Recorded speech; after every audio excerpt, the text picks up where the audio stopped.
अस्सलाम वालेकुम व्यूवर्स, कैसे हैं आप सब। Hope you are doing well. Welcome to my channel prose world. आज की इस वीडियो में हम डिस्कस करने जा रहे हैं एमिली डिकिंसन की most famous poem success is counted sweetest. इस तरह की मज़ीद वीडियोस के लिए चैनल को सब्सक्राइब करना मत भूलें, क्योंकि आप चैनल को सपोर्ट करेंगे तो इस तरह की मज़ीद वीडियोस आपको देखने को मिलेंगी।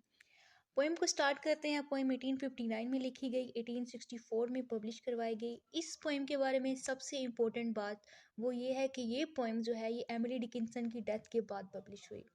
एमिली डिकिंसन जो है उन्होंने अपनी लाइफ में तकरीबन 1800 पोएम्स लिखी, और मोस्ट ऑफ हर पोएम्स जो है वो उनकी डेथ के बाद पब्लिश हुई, क्योंकि एमिली डिकिंसन की लाइफ काफ़ी आइसोलेटेड थी। यानी कि वो लोगों से मिलना जुलना इतना पसंद नहीं करती थी। लोगों से जो कम्युनिकेशन है वो सिर्फ लेटर्स की हद तक रखती थी। एमिली डिकिंसन की जो सिस्टर है लवीनिया, उन्होंने एमिली डिकिंसन की डेथ के बाद जो है उनकी पोएम्स को पब्लिश करवाया, और मोस्ट ऑफ हर पोएम्स जो है वो मैन्युस्क्रिप्ट में थी, यानी कि उनकी पर्सनल डायरीज में लिखी गई थी, जो कि बाद में पब्लिश हुई। इस पोएम की अगर मीटर की बात की जाए तो ये एम्बिक ट्राई मीटर में लिखा गया है, जिसमें हर लाइंस में जो है वो 3 फीट्स होते हैं, जिसमें सबसे पहले स्ट्रेस सेलेबल आता है और उसके बाद अनस्ट्रेस सेलेबल आता है। पोएम्स जो है वो 3 स्टैंजा में डिवाइड है, हर स्टैंजा में 4 लाइन्स हैं, और जो 4 लाइन का स्टैंजा होता है उसको हम क्वाट्रेंस भी कहते हैं। पोएम की अगर राइमिंग स्कीम की बात की जाए तो ए बी, ठीक है, और यही राइमिंग स्कीम तीनों स्टैंजा की सेम है। So next point is Emily Dickinson introduction. Emily Dickinson का इंट्रोडक्शन यहाँ पे मैं ब्रीफ ऐड कर रही हूँ। राइटर का इंट्रोडक्शन भी बहुत ज़रूरी होता है एक पोएम को समझने के लिए। जिस तरह एमिली डिकिंसन की लाइफ में आइसोलेशन थी, वो हमें उनकी पोएम्स में भी नज़र आती है। तो अगर आप एमिली डिकिंसन के बारे में और वीडियो देखना चाहते हैं तो मैंने डिस्क्रिप्शन में ऐड कर दी है उसका लिंक, ठीक है। उसमें मैंने 5 मिनट्स की वो वीडियो है, उसमें जो है वो मैंने बहुत ही ज़्यादा इंटरेस्टिंग फैक्ट्स बताए हैं एमिली डिकिंसन के बारे में। तो अगर वो वीडियो देखना चाहते हैं तो डिस्क्रिप्शन में आपको उसका लिंक मिल जाएगा। सो एमिली डिकिंसन जो है वो अमेरिकन पोइट थी। 1830 में इनकी बर्थ हुई, 1886 में इनकी डेथ हो गई। इन्होंने अपनी लाइफ आइसोलेशन में गुजारी, ठीक है, और वो सारा सीन जो था उन्होंने क्यों गुजारी वो आपको उस वीडियो में मिल जाएगा। Celebrated death in her poetry. इनकी पोइट्री में सबसे इम्पोर्टेंट चीज़ ये है कि ये डेथ को सेलिब्रेट करती हैं। ये एक ऐसी पोइट हैं जो कि फैसिनेटेड थी डेथ से। उन्होंने अपनी लाइफ में अपने क्लोज रिलेटिव्स की डेथ देखी, क्लोज फ्रेंड्स की डेथ देखी, तो अपनी लाइफ में एक स्टेज उनका ऐसे आया कि वो डेथ को सेलिब्रेट करना स्टार्ट कर दिया उन्होंने। अगर हम थीम की बात की जाए तो उनकी पोइम्स में हमें थीम ऑफ डेथ नज़र आता है, theme of nature and theme of love. Her most famous poems include Because I Could Not Stop for Death, I Heard a Fly Buzz When I Died, Hope is a Thing with Feathers. So let's start the poem. इस poem के 3 stanzas हैं। Basically इस poem में जो है Emily Dickinson हमें idea of success देती हैं, यानी कि सक्सेस जो है वो किस तरह से लोग सक्सेस को अप्रिशिएट करते हैं। ऐसे लोग जो कि बहुत इजीली सक्सेस अचीव कर लेते हैं वो सक्सेस को अप्रिशिएट नहीं कर सकते, यानी कि उनको सक्सेस की कोई कदर नहीं होती। वो लोग जो जिन्होंने हमेशा फेलियर देखा होता है, जिनको बहुत स्ट्रगल्स करनी पड़ती हैं सक्सेस को अचीव करने में, ऐसे लोग होते हैं जो कि सक्सेस को अप्रिशिएट करते हैं। Let's start text. Success is counted sweetest by those who never succeeded. यानी कि सक्सेस उन लोगों के लिए स्वीटेस्ट होती है। सक्सेस जो है वो लोग अप्रिशिएट करते हैं जो कि कभी सक्सीड ही नहीं हुए। यानी कि सक्सेस जो है वो उन लोगों के लिए स्वीट है, उन लोगों के लिए स्वीटेस्ट है जिन लोगों ने आज तक सक्सेस देखी ही नहीं है, जिन लोगों ने आज तक जो है वो सक्सेस पाई नहीं है, अचीव नहीं की। To comprehend a nectar requires sorest need. Comprehend मतलब समझना या फिर अचीव करना, नेक्टर मतलब शहद या फिर अमृत। यानी कि एक शहद या अमृत को अचीव करने के लिए आपको उसकी सख्त ज़रूरत होनी चाहिए, यानी कि आपके अंदर एक डिज़ायर हो कि मैंने जो है ये अचीव करनी है, तब जाके आप जो है वो उस चीज़ को फील कर सकते हैं, उस चीज़ को अचीव कर सकते हैं। पॉइंट से कि सक्सेस से ज़्यादा इंपॉर्टेंट क्या चीज़ होती है, फेलियर होता है। Emily focuses on the idea of failure. She said that failure is more important than victory, as victory can be truly appreciated till one faces failure. जब तक इंसान को फेलियर नहीं अचीव होता उसको किस तरह से पता चलेगा कि सक्सेस कितनी इम्पोर्टेंट होती है।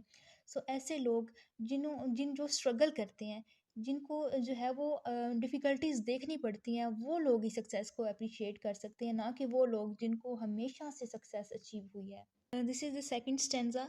सेकंड स्टैंज़ा में एमिली डिकिंसन एक पिक्चर बनाती हैं बैटलफील्ड की, यानी कि एक सिनेरियो ऐसा क्रिएट करती हैं जिसमें हमें पता चलता है कि वो लोग जो कि जंग जीत गए हैं, यानी कि ऐसे लोग जो सक्सेसफुल हो गए हैं, उनका क्या जो है उनका क्या बिहेवियर है, वो किस तरह से जो है वो सक्सेस को देखते हैं। Not one of all the purple host.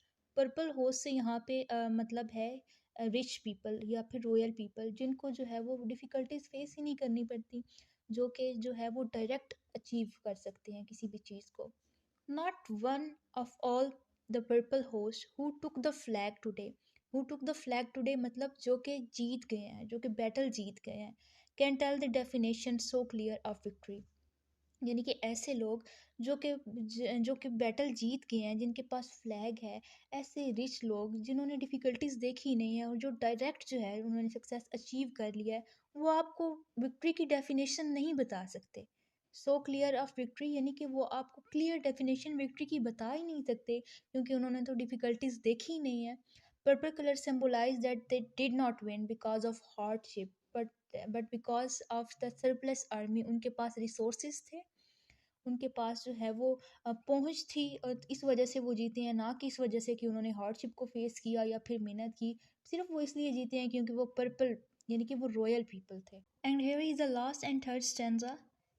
इसमें जो एमिली डिकिंसन बता रही हैं condition of defeated soldier.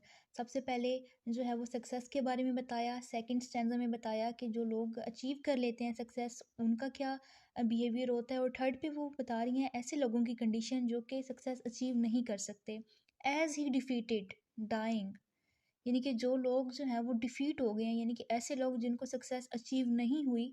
On whose forbidden ear the distance train of triumph, यानी कि ऐसे लोग जिनको जो है सक्सेस अचीव नहीं हुई, वो अपने आप को रोक रहे हैं। जो सक्सेसफुल लोग हैं उनकी आवाज़ सुनने से, यानी कि वो लोग उन स्ट्रेंज का मतलब होता है गूंज, ट्रियम्फ मतलब विक्ट्री। वो अपने आप को रोक रहे हैं कि वो जो है वो उस विक्ट्री की आवाज़ ना सुने। ऐसे ही होता है, ठीक है। जो लोग फेल हो जाते हैं उनका यही होता है कि बस हम जो है वो उन लोगों की आवाज़ ना सुने। जब दूसरे लोग जो है वो अपनी जीत को सेलिब्रेट कर रहे होते हैं, तो वो लोग जो कि डिफीट हो जाते हैं, वो कोशिश करते हैं कि उनको जो है वो सक्सेसफुल लोगों की आवाज़ भी ना आए।